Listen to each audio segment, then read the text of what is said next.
Hi everybody, it's Karen with the Homeschool Bunch, and I'm bringing you a Manic Monday. And everybody can have those. They happen to everybody, but I want us to hopefully this year have a good attitude about Mondays. And today what I was going to do is we've been talking about setting goals, but also planning for our homeschool, and a good homeschool and a smooth homeschool year is primarily on prayer, but also on being organized. And I'm the worst at being organized. So I will join the wagon of not being organized. But I hope that some of these tips, these are some of the things that I'm going to use. And then you can see how much at the end of the school year, how well we're doing with all these. And I'm going to show you a Debra Bell's Ultimate Homeschool Planner is what I'm going to be using this year. And I also have some great student planners for the kids too that I'm going to show you some pages of. So I hope you enjoyed this clip, and let me go ahead and show you what we've got for this year. So here is the Ultimate Homeschool Planner by Debra Bell, and she has a full 2015. She went from 2015, and this goes all the way. You will have a full calendar for all the years up until, I think, let's see if we did one. Yep, 2023. So it takes you through a lot of years. I'm also using just some free printables off of donnayoung.org. And this is one for grade sheets where you'll put the subject and the name and do their grades this way. I also have a sheet that's in here, I believe. It may be in the back. This is for Micah's. And she also has some sheets. I don't see them here, but I have some that will be for their attendance. I believe it's in the other one, but I'll show those in a minute. Here you have the homeschool planner. You can put all your information, all your students. She even provides some student ones that you may like. This one has just an overall from July on through June of what you might be doing each day. These are some character goals and academic goals for each student for this year. And it's great to have that because you can look back each year to see what you might have or how they improved. Here's one of family priorities. I think this is great. It has sit down and have a meeting with your kids and say, hey, where are some of the priorities and some of the goals that we're going to have as a family this year? This is your resource list. You can just I'm going to make one for each student of the resources that they use throughout the year. There's several pages of that. I went ahead and wrote out what's good about this calendar is you can start it at any time. So I started mine in August, and then I went ahead and did my calendar like this. This is where I'll put like field trips, appointments, days off, all those kind of things. Then it starts you off.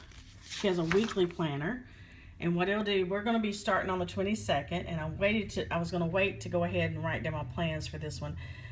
Because I wanted to show you a blank one. This is a Bible plan, a battle plan, a fighter verse, and that's maybe find a verse. There may be some type of character trait that your child is dealing with or struggling with, or maybe it's just one saying, hey, I'm a fighter and I know that I can do well in my academics, I can do well in homeschool. These are some prayers that you can write down. And this is a great thing too that we're going to be shooting for, is trying to find out some ways to serve other people. So we're going to have one service project a week. Now here you would come back after the week and write down what were your memorable moments and what were your achievements, and then evidences of grace. And I think that is so fabulous because you can look back as a family and see where God's working. Then she'll have the week. What I do is usually I have one child here and one child over here. JC goes over here, Micah over here. And then I do Monday, Tuesday, Wednesday, Thursday, and Friday. And then this is like extra if we're going to go on a field trip or something. And what I do is I just write a cross for each subject. You may have, like he has more than what would be here. So I would put reading, math, grammar, science, social studies. And then you can jump over here and put some of their assignments too. There's some notes, supplies, maybe appointments that you might have during the week, and there's always an inspirational quote. So that's what your weekly plan would have, and then it starts all over the next time. In the back, they do have, it goes all the way to the back through those.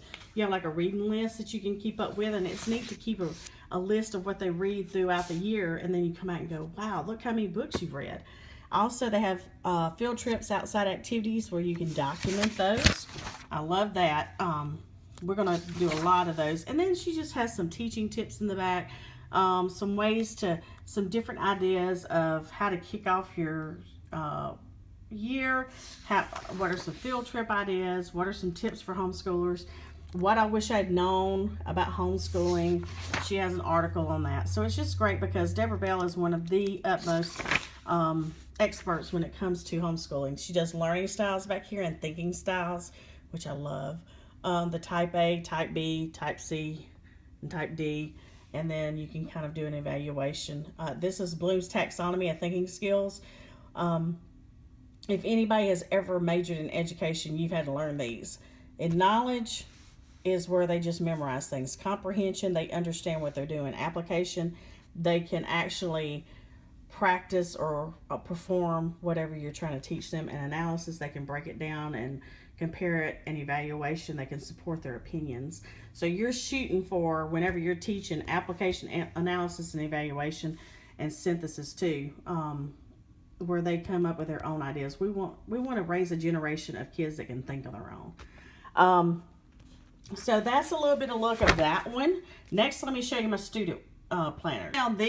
I found these on, I believe christianbook.com has them, and maybe Amazon. It's a scripture planner. This one's called Walk Worthy, and this is the one for Micah, my 7-year-old. This is for the younger one. And they do have a calendar. This is what I actually printed off for my student attendance off of donnayoung.org.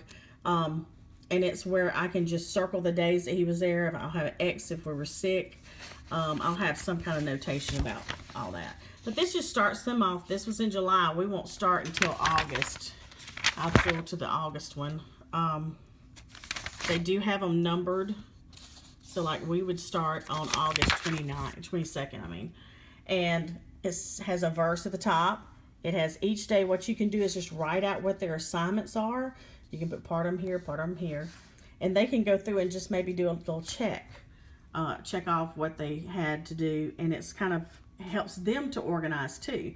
And here you will come, and it has a place for you to maybe give them a conduct code and initial that they did well. This could actually, the way this is saying parent-teacher communication, this is actually great for teachers if you have a child in public school. So you could use this, have your kids during the day write down their assignments, and then come back and you initial. And if you have a parent-teacher conference, you've got it in documentation. You've got it documented. And maybe you could ask the teacher, hey, I know we're having trouble with Johnny talking too much in class. Could you just write me a little note in here or something? And there's always a letter for the week, and some kind of little puzzle, number of books read this week. And they also can put their spelling list over here, which I love. And it's that way all throughout till the end of the year. So I'm loving these. I'm excited about this. This one is for the older children. This is what I got for JC because he's middle school. And it actually spells out his subjects on here, which I'll be adding a few. We've got a foreign language and logic. We'll be doing logic too. So, but it lets you just put their assignments. That's for the whole week. They have a little puzzle. They also have a verse. They have prayer requests that they can write down. There's a verse at the top over here. Each page has a verse on the top. And each week is like that. They don't have a spelling words because, with most of the time in middle school, they would not be doing spelling. So, but this, I just absolutely, there is a map. And the older kids, there's a map in the back of the United States. This one is is vocabulary building. Latin and Greek, you can take a root and find the meaning and the examples. There's another page on bullying. There's a world map. So it has some great resources. Commonly misspelled words, math tables, the books of the Bible, study skills. This is something that you can go through with your child. Writing papers, parts to speech. It's just great to have this resource in the back to jump back to. So I hope you enjoyed this video. I know it wasn't drama filled and funny or crazy, but I wanted to just show you these organizers and show you these planners so that you can have your lesson plans. You can write out what you're doing. You can also write out and have a place that your children are accountable for it.